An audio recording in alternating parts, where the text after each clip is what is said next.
Good morning, my name is Cadence, and today I'm going to be talking about Assemblies of God, history, governance, and missions. I've been a part of the AG Church my whole life, and realizing how much rich history there is to the denomination is so eye-opening. There were so many people and organizations that form what we have today. So let's jump in. Assemblies of God goes all the way back to a revival that started around the late 1800s and continued into the early 1900s.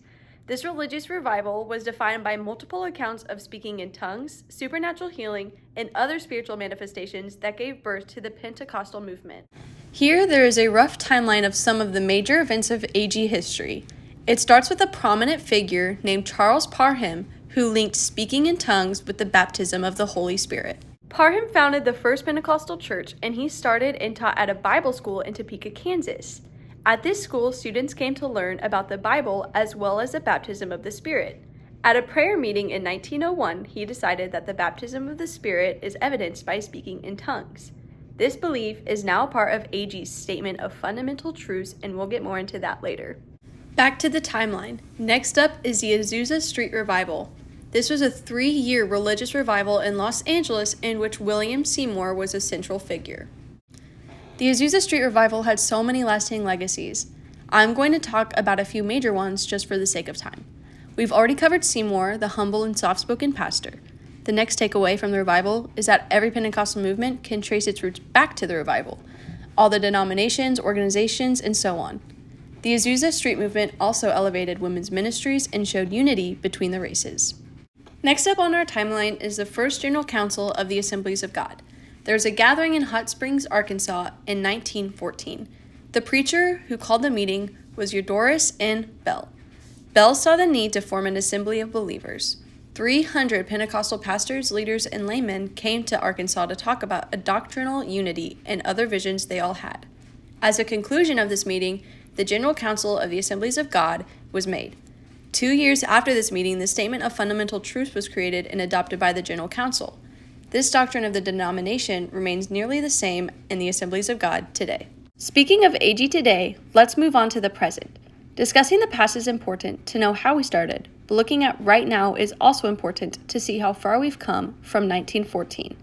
Today, there are 2,982,143 adherents of the AG in the U.S. There are also 12,749 AG churches and 37,773 ministers.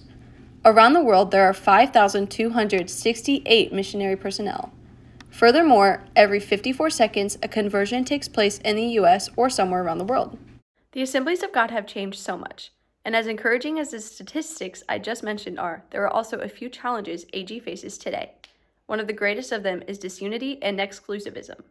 Early differences about doctrines and organizations emerged.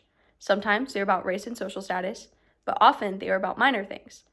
There have been so many divisions, but for every Pentecostal divide, more multiplied. However, it just doesn't take away the sadness of the division in the first place. There is also the case of unethical leadership, in which leaders and ministers use their position of power to spiritually abuse and manipulate people. So, to put aside our differences and move forward with unity in mind, we have to keep Jesus as the foundation of the denomination.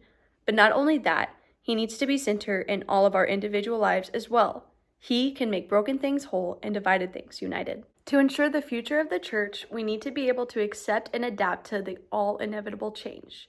Change is really hard to accomplish and must be placed right, done correctly, and with as much godly patience as possible. Change is especially hard in a small church, but it is possible with godly vision and humility. A big change we must accept and adapt to is all of the future generations. The upcoming ones are Gen Z and Generation Alpha. Here are a few things to know about Gen Z. Despite being digital natives, they prefer community over content. Gen Z doesn't care about the production or singers. They care about being heard and fellowship. They are the most racially and ethnically diverse generation, so it's important for churches to see their community through a multicultural lens. Gen Z is also mostly atheist, but they are open to any truth. They are willing to talk and listen to people about their faith. Finally, Gen Z is also missional. They have a zeal for the Lord, and they want to share their faith. The generation after Gen Z is Gen Alpha. Since Generation Alpha is being raised by members of Gen Z, they're more than digital natives. Technology is a major portion of their lives, so churches need to adapt to this by expanding or creating digital platforms that appeal to Gen Alpha. Gen Alpha doesn't need more knowledge, they need more guidance. The church needs to raise up mentors and leaders that will help their walk with Christ and show them the how, not the why. Like Gen Z, Gen Alpha wants community. The church needs to be more than a production, it needs to be filled with fellowship and discipleship. I hope this video about AG's past, present, and future was informational as well as educational. Have a good day.